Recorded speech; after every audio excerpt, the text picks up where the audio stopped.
Welcome to another edition of the Giles and the Goalie live Facebook video recap. I am Ben Remington, and tonight I bought a 24-inch pizza for myself because I like to make bad decisions, and that's a perfect segue to the Edmonton Oilers, who also love to make bad decisions. Shouldn't be too surprised that the Wild took care of business at home against the struggled Oilers, but it's also a very good sign. It's a very good sign that they were able to silence the very valuable Connor McDavid, and that they were able to take care of business. Even more so important because they were without Ryan Suter, and that's probably the story of the night. Ryan Suter now confirmed that he is out for the season. Surgery on a broken ankle. Certainly it puts a giant hole in the Wild's playoff chances. It was already kind of on thin ice with Jared Spurgeon being hurt and possibly coming back right before the playoffs started. But now you're without Ryan Suter, who does so many things for this team. And that's just a brutal, brutal blow to the Wild's blue line. You have to like what you saw tonight. Don't get me wrong. I'm not crapping on the likes of Carson Soucy or Ryan Murphy, but it's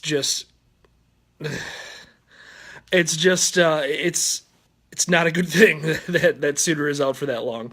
But yeah, you have to like the effort tonight. They really shut down McDavid. They shut down the rest of the ragtag bunch that Peter Chiarelli's put together. And Devin Dubnyk, he earned the shutout tonight, I think, with a couple of big stops, a couple on McDavid. So you got to be happy with the defensive effort overall, even though, they're going to be without Ryan Suter. So those defensive efforts, that they're really going to need all those guys to step up. You really love what you saw out of Brodin and Dumba tonight. They looked like a top pair in the NHL. They were a big part of the slowing down of Connor McDavid tonight. And that's exactly what this team needs is those. And so anyway, Zach Parise is the next story, definitely. He's been on a tear. You saw the graphic, I'm sure, on FSN tonight. I think third or fourth in the NHL in goals in the month of March. That's huge because we all kind of wrote him off for dead, myself included. Coming back from back surgery is not a very easy thing, and he was not very good out of the gates. I think it was something like 3 goals in his first 24 games. But now, 12 or 11, 12 goals in March, and then another 2 tonight to kick off April. You got to like where he's at. The Wild will need a superhuman effort from not only Zach Parise, but a lot of players if they're going to do anything in the playoffs, especially without Ryan Suter and especially with Jared Spurgeon just coming back from injury. Who knows if he'll be ready for Game 1. All things considered, they can still clinch a playoff spot tonight, and that's, I think, a story too, considering we have seen some ups and downs from this team. We did not see a quote-unquote swoon, but I think it's still good news that this team is good enough to make the playoffs with some room to spare.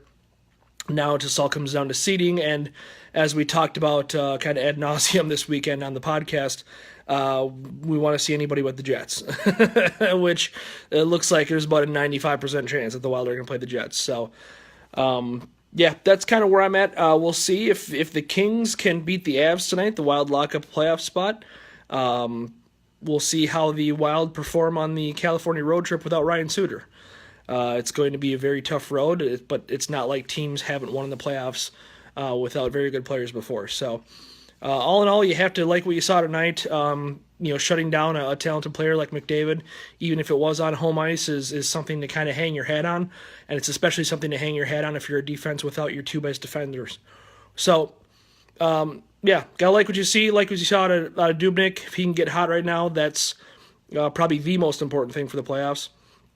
And like what you see out of Zach Parise, putting the puck in the net. So that will do it for me. Outside of beautiful Payne Field, where Boeing ships all of its jets around the world.